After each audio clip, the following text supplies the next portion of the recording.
It's KFI AM 640, and you're listening to The Conway Show on demand on the iHeartRadio app.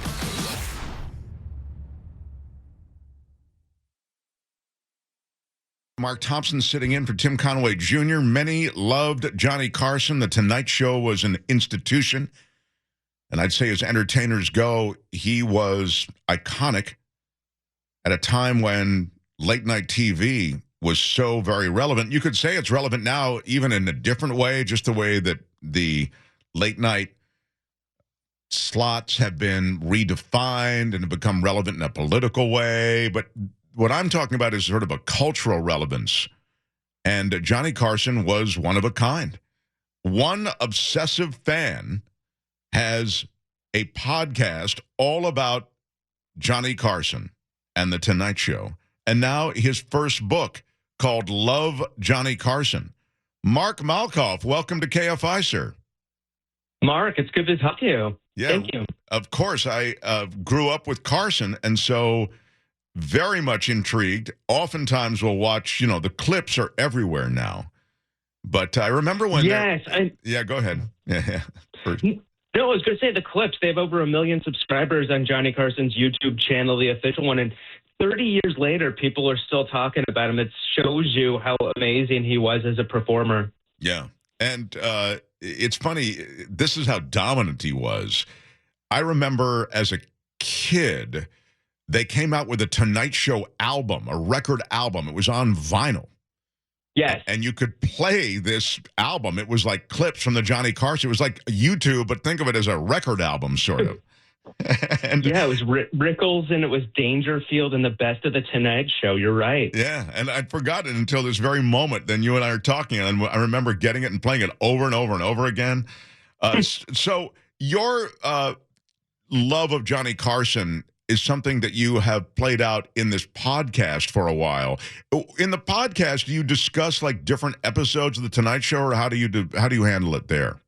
I do. I've talked to over 400 people that worked for Johnny Carson, people that were guests like Mel Brooks on Johnny's first show.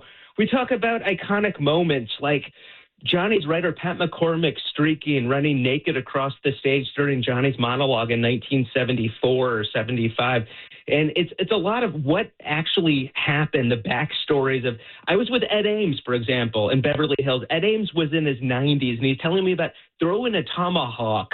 And he told his wife that night when he went back home, it's never going to air. He throws the tomahawk to a wooden outline of a cowboy, and it hits the crotch area. Back then in 1965, that was scandalous, and he was convinced it wouldn't air. But Carson told NBC, "You are airing this. I am Johnny Carson," and it was history. Yeah, it sure was. It became like one of the clips that ran every anniversary show. And this would have been his 100th birthday?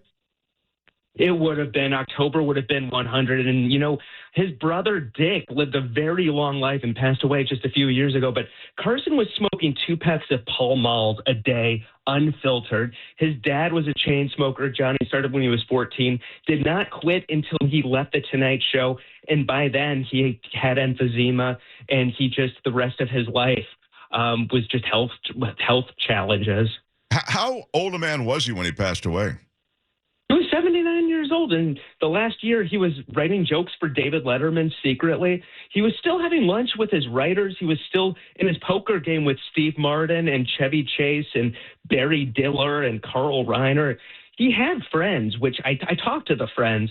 And you know what? The one thing, Mark, that they all told me is that the people that really knew Johnny told me that he was almost the same Johnny you would see on The Tonight Show on and off camera, a little less gregarious, but he had to be comfortable with you. It was a small group of friends like Newhart, Rickles, David Steinberg, and they would say that he was almost the same Johnny, which is very counterculture to the media's cold and aloof moniker of Carson. Well, it's absolutely true that the media picture narrative around Carson is not that. It's that he was so different off camera. You're saying that those closest to him anyway found him the same, found him engaging, found him warm, right?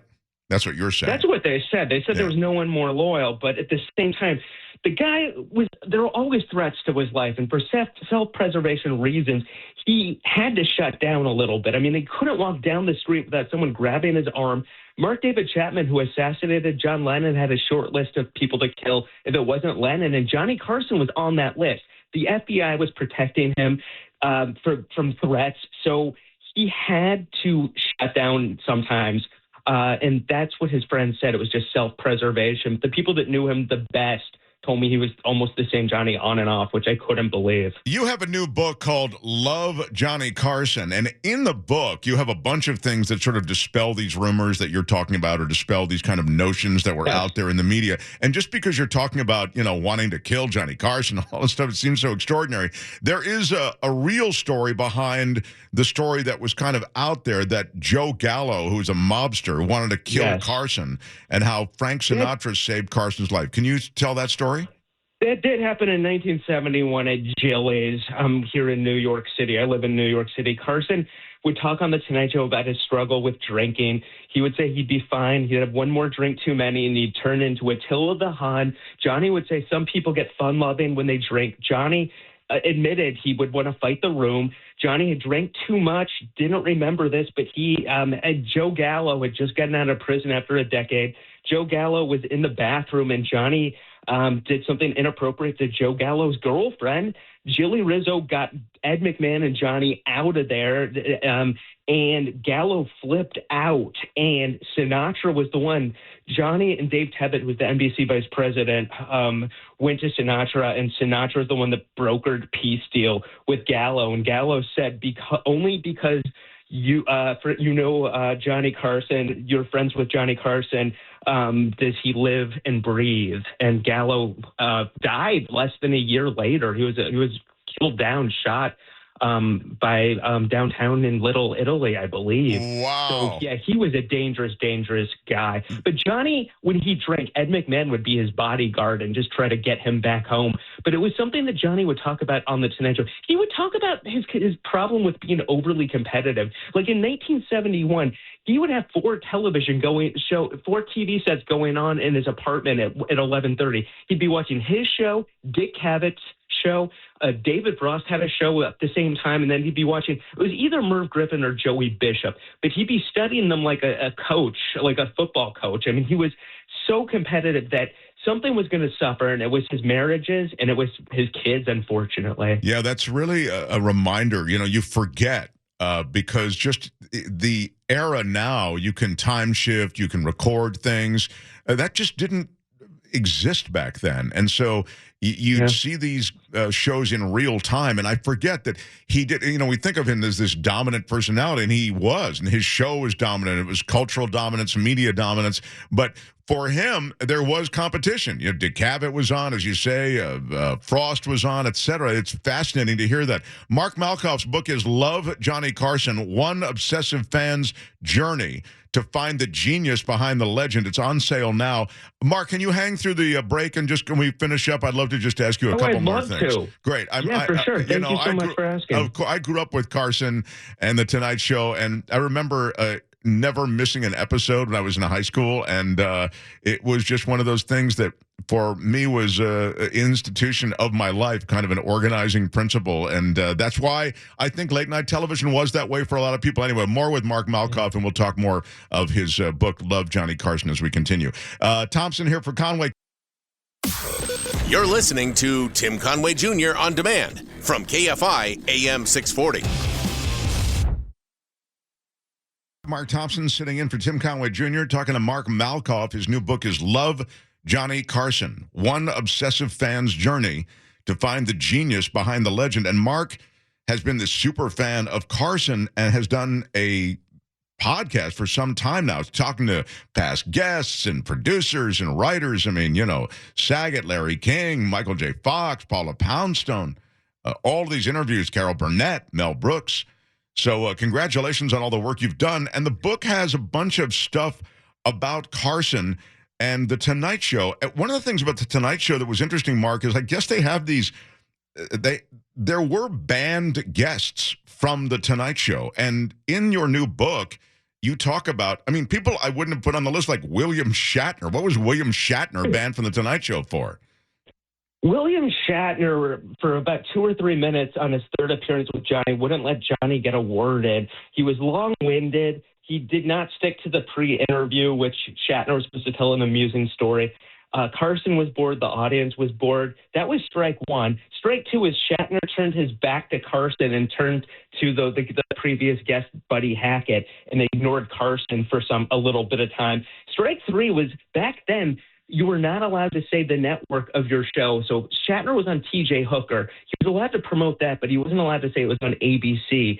Carson would say it was on another network. And Shatner, in front of everyone, said, I'm on ABC, and they had to beat that out. So, yeah. So basically, Carson, if Carson deemed somebody having bad manners, they were banned. Jerry Lewis apparently was rude to one of Carson's cue card guys, and Johnny said he will never be on the show again. He was a guest host that time, and if anyone came into that show with bad manners, Ellen DeGeneres was banned I think a third time because they asked her not to do a joke they deemed offensive to some audience members, and she ended up doing it, and they never had her back. So, well I thought these are wild stories. I mean, really wild. Never would have thought. But you remind me of this time where they used to always say, "So and so's here," and I know you've got a show on another network. They would always say another network, and it just was always weird. But Carl Sagan, I always thought was someone that Carson worshipped, and yet I've noted here in the notes that in your book you discussed the fact that he was on the banned list. Carl Sagan. It was really tough because Johnny and him were friends, and when Carl Sagan would go on the show, Johnny would have dinner with him after the show. I mean, that was very rare for Johnny to do that. He wouldn't do that with movie stars, but he loved Sagan. But during Sagan, I think it was his 18th appearance, in the mid-'80s, Sagan interrupted Johnny twice during a segment to correct him, and Carson was just very embarrassed. For somebody that famous, Carson was really sensitive. I mean, David Letterman was the same way. You wouldn't maybe think somebody that makes fun of people in the monologue would be that sensitive, but Johnny would just never had him back. He thought it was rude being interrupted, and he just, for whatever reason, wouldn't put him on again. Steve Allen was another person that was apparently rude to one of the staff members, and Carson said, Steve Allen's gone. So people came into Johnny's, quote, home, and they weren't behaved. They were gone. I mean, he was a guy from Nebraska. I was just actually in Johnny's boyhood home in Norfolk, Nebraska, and his friends told me also that he was very Midwestern and that never really left him. I see. Yeah. I mean, I guess it was of an era and consistent with the way he was, but it just seemed so excessively sensitive. I also think it's wild to hear that in your book, again, it's called Love Johnny Carson, One Obsessive Fan's Journey to Find the Genius Behind the Legend from Mark Malkoff. Mark, you talk about a drunken George Papard nearly coming to blows with Paul Williams. I mean, Paul Williams is an insanely talented guy, but a diminutive guy, like not a big guy at all. And George Papard, I got to think, could, crush him. George Papard back then, and he admitted it later, had an alcohol issue. He was an alcoholic. He was drunk on The Tonight Show. It was clear, and he called Paul Williams a midget. And Paul Williams told me that he, stood up ready to fight George Papard and threatened to punch him. And it was Paul Williams sat down with me, and looking back, he can understand George was suffering from alcoholism, and Paul Williams at the time was suffering from that. And luckily, both of them were able to get cleaned up. But yeah, there were these times where it really looked like people were going to fight, like a drunken Marlon Brando in 1964 chugging champagne for 90 minutes in the green room before he goes out, and him and Zsa Zsa Gabor going at it and having to be separated. So back then, those things would happen sometimes on the show. I mean, it doesn't happen anymore. But when you're doing that live television, live to tape, people would get into it. Yeah, there was a sense of kind of looking in a Hollywood cocktail party. I remember that kind of a Hollywood party, that's what, and people would stop through. And I remember as a kid thinking it was so much fun when Don Rickles would come on or just walk on, or Sinatra or Dean Martin or any of these sort of old Hollywood personalities, Yeah, it was so glamorous. And one thing I do want to mention that I put in the book that I find very, very funny as well is when you turned on the Tonight Show, you never knew who you were going to get. You wanted Johnny Carson, but at the same time, it might be Arnold Palmer guest hosting the Tonight Show, or it could be Kirk Douglas or Kermit the Frog. It could be Diana Ross. You never knew who was going to guest host the Tonight Show. And they would pick odd people, like Cass Elliot was guest hosting the Tonight Show. And it was one of those things where you wanted Carson, but Carson would be home watching the show and thought it was hilarious that some of these people thought that they could easily host the show. And some of them were really good, like McLean Stevenson, but a lot of people, like Lauren Green from Bonanza, come on. You can't have somebody like that host the Tonight Show, yet people like that would try. Yeah, well, I guess that, they put eyeballs in front of the sets was kind of. What did you think, Mark Malkoff? As we finish up, we only have another minute or so. Yes. But the tell-all books. The guy, Carson's lawyer wrote a book that was, Yes. How did you digest all of that as a fan of Carson?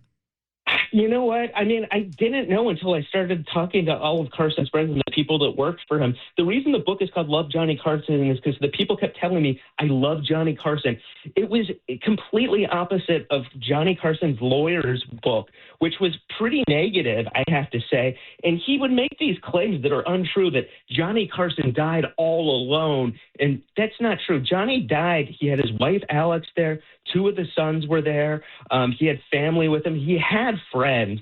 And I really do feel like with Bushkin in his book made it out to be like Carson didn't have friends.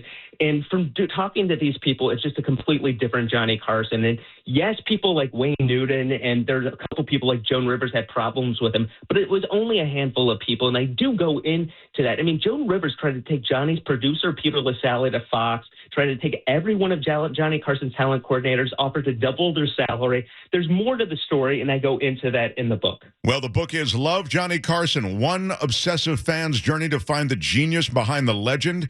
It's from superfan Mark Malkoff. And congratulations on the book. It sounds great. I'm going to pick it up. I was a huge fan of The Tonight Show. And I liked all the iterations. Of course, Jay's a friend of the show. And I loved it when Leno kept it number one and, Sure. and had a monologue that I think exceeded anything that preceded him. And I just, the history is part of our of a certain vintage, people. It is a part of our personal history, and I just love that you've immersed yourself in it. I look forward to getting into the book, Love Johnny Carson. Thanks, Mark. Thank you, sir. This was fun. Yeah, really enjoyed it. Mark Malkoff, again, the book is Love Johnny Carson. Thompson here for Tim Conway Jr. You're listening to Tim Conway Jr. on demand from KFI AM 640. Mark Thompson here for Tim Conway Jr. My show is called The Mark Thompson Show. A lot of politics and news on YouTube. Great to come over here to KFI, talk to that guy about the Carson legacy and the Carson show, his new book, Love Johnny Carson. Mark Malkoff, the author and podcaster. He does the Carson podcast. There's a story about Freddie DeCordova, who was the executive producer of the Tonight Show with Johnny Carson. I think I may have mentioned this on KFI before, because I've always thought this is an extraordinary thing. Apparently, he was the son of a guy who was kind of a grifter, sort of always on the run. I guess Freddie DeCordova, as a kid, they were going from town to town. His father was sort of a con man, a grifter guy. And as a result, Freddie DeCordova, who achieved great fame and great stature in Hollywood as the executive producer of The Tonight Show, instead of having bank accounts, would have hundreds of thousands of dollars in cash in his home in Truesdale Estates. And for those of you who are listening on the iHeartRadio app who may not be in Los Angeles, Truesdale Estates is this very bougie place. It's just right above Beverly Hills. It's Beverly Hills equivalent. And it's where many stars lived. Elvis lived there. I mean, many, hugely wealthy people live in Truesdale Estates. And among them was this guy, Freddie DeCordova, the executive producer of The Tonight Show. So that he had $100,000 in cash, or hundreds of thousands of dollars in cash, and all this money in cash, tens of thousands of dollars everywhere in the house, in itself is, I don't know, it's interesting. I don't know if I would mention it to you, except for the fact that he kept it inside the walls and in the floorboards of the house. It was literally in the house. So worried was he that he was going to get ripped off. He was raised with that bizarre, I guess, insecurity that, for whatever reason, he had this sort of unmoored childhood, and that it was somehow played out that way as an adult. And so when the time came to sell the house, they had to get his wife, Janet, I think her name was. Janet had to get all that money out of these places in the house where the money was literally like nailed under floorboards. A bizarre twist to an interesting life. And the article I read, it was in Vanity Fair some years ago, detailed the wife's fall from grace. She was sort of Miss Hollywood and Miss Beverly Hills, sort of queen of the town, a socialite, enjoyed dining out essentially on the power that Freddie DeCordova had as executive producer of this old Tonight Show, the Johnny Carson show. We were just talking about Johnny Carson before the break. And as that ebbed, as that power ebbed, after his death, and she no longer could live in this lifestyle that she'd become accustomed to, it's a wild sort of descent into normalcy. Like she just became a normal civilian instead of this Beverly Hills socialite. Think like Zsa Zsa Gabor. She was kind of like that sort of person, coming into the room hot, wearing some stole, pulling up in some expensive car. And she ultimately moved to Mexico with her maid, with the housekeeper. It's an extraordinary thing. But that's one of the people connected to The Tonight Show.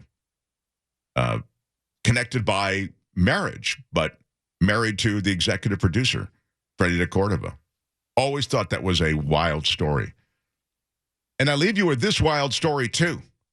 Discovered in the attic, perhaps one of the most valuable comics that you could have. A rare Superman comic found in an attic just became the most expensive comic book in the world. Auctioneer Lon Allen shares how it happened. A few months ago, a form was submitted through our website saying they had a Superman #1 and a few other comic books. And as you can imagine, we get a lot of requests like that. There's a lot of reprints of Superman 1. And luckily, they had some nice pictures. So I immediately called them, and they told me they found it in the attic in San Francisco area, and it ended up being in unbelievable condition. So I jumped on the next flight and flew out to San Francisco and went and saw it in person. The comic book in question was Superman #1. And I'll just cut to the chase. Superman #1, unearthed by three brothers cleaning out their late mother's attic, went to auction. It sold for $9.12 million this month at a Texas auction sale. Crazy. Check your attics this holiday season. Mark Thompson here for Tim Conway Jr. You're listening to Tim Conway Jr. on demand from KFI AM 640. Mark Thompson hanging out for Tim Conway Jr. returns next week, does Timmy. And Chris Merrill is coming up next. I think he's on the line now. Indeed, sir. Indeed. Yeah. How are you, sir? I'm well. I'm doing very. How's your holiday week going? It's how's it gone? It's a little choppy, I'd say. Yeah, a little choppy. No, yeah, but yeah. Well, I heard the show. I'm with you. No. Oh well, it was not. I was going to say the one thing that's gone well is the show, but all right. No, it's always solid. What is the Merrill clan do? You have kids who come to the house, or you go elsewhere? How does it work? I'm so glad you asked this, Mark, because everyone cares. My people relate, actually. My wife So a few years ago when I was unemployed, I don't know if you know, there was a station in the Bay Area where I was doing a lot of work. Yes, you may be familiar with it. right. And then they up That's and a changed reference right to in the middle our of somebody's station. shift. Yeah. Yeah, exactly. I was the last voice imagined that you hear on this legendary radio station. It's incredible. And they just changed it. It was weird. Yeah. So my wife and I, at the time, we decided, you know what? We've been in radio long enough and been fired enough times. Let's buy a place somewhere where we want to be, and this is going to be our home base from now on. And so we bought a place actually in my hometown in northern Michigan. It's a little house just above a lake, and it's near Lake Michigan. It's beautiful and it's wonderful, and we love it. No, cool. And my wife is there. And so, you know, and that's I'm where I here. put my wife, and then I go live in Palm Springs. And everybody says, yeah, right.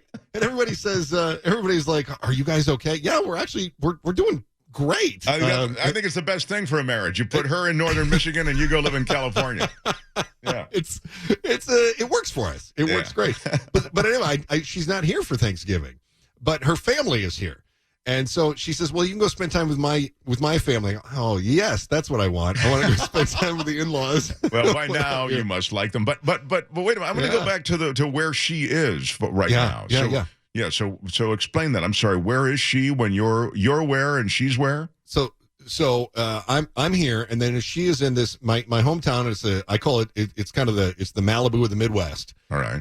And it's northern Michigan, and it's a little town called Luddington. And it's south of Traverse City. Sure, I know Traverse City. Okay. Yeah. A lot of people know that. So it's about halfway between Muskegon and Traverse City on the lakeshore. And that's where you live most of the time. You're saying that's where. Well, that's what my driver's license says. But I live where I work. So so we spend actually a lot of time apart. And then I try to sit back once a month or whatever. And this is really interesting. I never knew this about Chris Merrill. Yeah, so where do you work? I mean, where do you work / live? So I work at a state. Well, you're going to out me now. Is that bad? I didn't know. I'm sorry. That's all right. That's all right. No, I work at a station in Phoenix.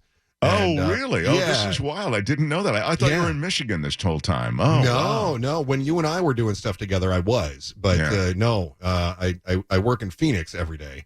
Oh, that's just wild. I'm so blessed that I get to do this show, and I've been doing stuff on KFI for for a long time. More than the last 5 years. It's been a while. So this is great. So no wonder you're so happy. Your wife lives in Michigan and you live in Phoenix. She's very happy. No, I'm kidding. I'm kidding. Great. She's the one who's happy, of course. You miss her. Yeah, exactly. Yeah. And the thing is, and I'm one of those. I'm in the minority. It's about 2/3 of people would rather be hot than cold, but I would much rather be cold than hot. And the funny thing is, she graduated high school in Phoenix, and now she's living where I graduated high school, and I'm living where she graduated. This is wild. Isn't that crazy? Really wild. Yeah. But we love it. It's a cute little cottage that we have, and we just decided that's going to be our retirement home. And so right now, we're still, I mean, we're 10 to 20 years away from retirement, but we're doing it right now. Well, so we'll see how long this lasts before. But we tend to get a little lovesick. So then it's like, okay, I'm coming out. That's nice. I'm going home. Yeah, you've got to miss somebody once in a while. You know what I mean? And sometimes it's hard to do when you're close all the time. That's what COVID did to us. It made us, go crazy around each other sometimes. Oh, that's a great point too. But then, actually we communicate really well because we talk to each other a couple times a day when I'm driving to work and when I drive home. And sometimes when you're living with somebody, it's almost like your ship's passing in the night. But now it's like we have an appointment to communicate. That's really cool. Yeah. So we're trying to find the bright side of it. And there are no kids in the Merrill in this arithmetic? They're grown. Oh, they're gone. They're grown. Yeah, they're grown kids. I have a daughter who was in Los Angeles until last year. And she lived in Los Feliz, and then she's now in Grand Rapids. And then I've got two boys that live in Phoenix. One followed me, and one actually lived here already. So. And anybody in the broadcast or media business in your family besides you? God. No, thank God. Yeah, you've discouraged them. Yeah, my daughter, she's got a degree from the Cal State system in screenwriting. But it's like everybody wants to be a screenwriter. Everybody wants to be, and they're like, well, I'm going to follow my dreams, and she did, and then she's like, I'm broke. So, I'm going to be a barista in the Midwest for a while. Listen, I can give you plenty of stories, but you already know them of people who were struggling screenwriters until they were 49 years old, and then they became the biggest, screenwriters in Hollywood. It does happen. So true. In the meantime, you've got a barista a little while. That's all. But really good. Well, Really good coffee. This has been great. I've learned all about Chris, and I didn't know anything about it. And I've been working with him and doing crosstalk with him at KGO Radio in San Francisco, and then and at KFI. And finally, I get to for years, and finally I get to know you. Anyway, I was showing off your Instagram too because you were hanging out with the Dateline guy, right? Oh, with Josh, yeah, we grew up together. So I love that. I was showing that off because if I got this right, you were recognized. Yes, and they were very excited because they recognized you. Yeah, they were. And really then all of a sudden they saw. And then Mankiewicz walks out, and they go, "Oh my God, that's the Dateline guy!" And then they stepped on me to get to the Dateline guy. It was really kind of rude, but that's. I was showing that to everybody I knew. I went, "You got to see this." That's the Hollywood pecking order played out right there in a deli outside a deli. All right, Chris Merrill's next, everyone. I will see you tomorrow or interact with you tomorrow. It'll be fun. Thank you, all the Conway kids, for hanging out, and we will talk to you then.